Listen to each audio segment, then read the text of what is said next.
With the focus on the coronavirus vaccine here to end the year, even as we still have an elevated number of cases and record hospitalizations, want to bring in Dr. Cedric Dark. He's assistant professor at Baylor College of Medicine and board member with Doctors for America. Dr. Dark, thanks for your patience. And I think we have our audio issues worked out. So I was asking you about vaccine deployment in Texas because we have seen a lot of hiccups around the U.S. What's been happening there?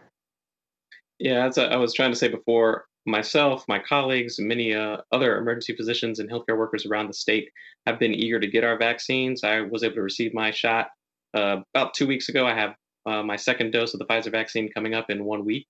And so looking forward to that. But again, this really is the largest logistical challenge that I think our country has ever faced, or even the world has faced in modern history. If you think about this, it's sort of on the scale of like the moon landing, putting someone on the moon. How are we going to vaccinate 328 million Americans? How are we going to vaccinate almost 8 billion people on this planet? That's one of the huge logistical hurdles. And it's something that, as you mentioned, the rollout has not gone as smoothly as it has hoped. Not as many people have been administered the vaccine as we would like to have happened. And it's one of those things that we have to rise to this challenge if we're going to stop this pandemic.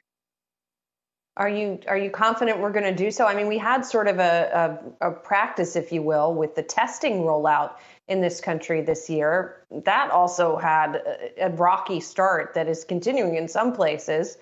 So does that not bode well, or do you think we can get our hands around this? Well, I think the challenge is immense. Number one, just with the sheer numbers, the ability to keep up demand and supply is going to be quite difficult. Where I work, roughly we have enough supply for roughly half of our staff from that initial vaccine allocation. And so it's going to be a long time before everyone that wants a vaccine is able to get it. Here in Texas, we're moving on to phase 1B, which means we're vaccinating people with comorbidities, people that are age 65 or older, and that are higher risk for complications from coronavirus. And doctor, I want to turn to what you're seeing in your hospital because, as I mentioned, hospitalizations nationwide are at a record. There in Texas, I was looking at some of the latest numbers here, and it looks like yesterday there were more than 19,000 new cases reported statewide. You told me during the break you're set to begin an emergency room shift in just a few hours. What have things been like there? It's been picking up in terms of intensity. It's certain places, not necessarily where I work, but where other colleagues of mine work, they're having to open up new COVID wards. And this pandemic is still raging. Right now, this is one of the greatest tragedies I think our generation has ever seen. We're talking about nationally almost 4,000 people dying every single day. And even though some people want to diminish the impact of this infection, 1 out of every 58 people that become infected with the disease are going to die. And so if you look at that, think about it in terms of like cancer mortality. It's similar in terms of its mortality to something like prostate cancer or thyroid cancer. And what's really interesting is that if you consider the number of cases that we have every single day for new cases of coronavirus, they surpass the cases of prostate and thyroid cancer for the entire year of 2020. And this is every single day we have this going on. Yes, indeed. It's an important and sobering reminder when you put it in those terms. And we could be getting a more rapidly spreading strain that has reached our shores. There are some reports of it in California and in Colorado, I believe, as well. How much of a concern is that for you? And despite the vaccine coming, it sounds like things could get worse before they get better. Well, I guess it comes as good news, bad news. I'm not sure which one you'd rather have me discuss, but you mentioned some of the bad news is that it's already here. The new variant strain that was seen in the UK has been found in California and Colorado. And just like the virus itself, when it first started back in the springtime, we probably have community spread before we're able to recognize it.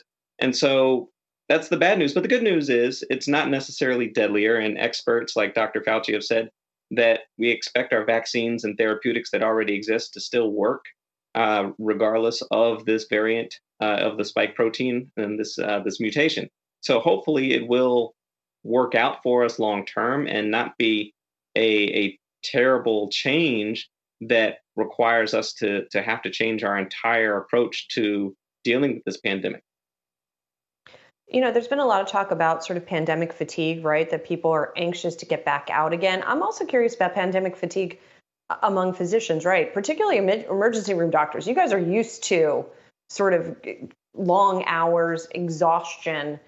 Is this another level? And how are you and your colleagues faring? Well, on the one hand, burnout has been something that physicians have been experiencing for years now, and coronavirus is simply adding to that. I think a lot of the human touch that we're used to between doctors and patients has been eliminated as, we've had to wear all this PPE. You can't see people's faces. Depending on the types of masks you're wearing, it's hard to hear people. If you're trying to talk to a patient that's hard of hearing, you're essentially shouting and yelling through a mask, trying to communicate with them, and it really hinders what we're able to do as physicians and takes a lot of the humanity out of the side of medicine. And I do fear that, for many physicians who went into the profession with the sense of I'm going to care for people and have that personal interaction with other human beings, that may be tipping us over the edge and causing folks to leave the profession altogether. The good thing is, and from some of the data that I've seen, is we've actually seen more people applying to medical schools this year than in prior years. And so maybe the focus on healthcare as being a valuable profession and something that is still respected in our society. Our intelligent young people have heard this and they've decided to heed the call. I like your focus on the positive throughout our conversation. And that's what I'm going to take away going into 2021. Happy New Year to you, and good luck with your shift today and going forward. Thank you for the work that you do. Dr. Cedric Dark is an assistant professor at Baylor College of Medicine and a board member with Doctors for America and an emergency room physician. Thank you, sir. Thanks, Julie.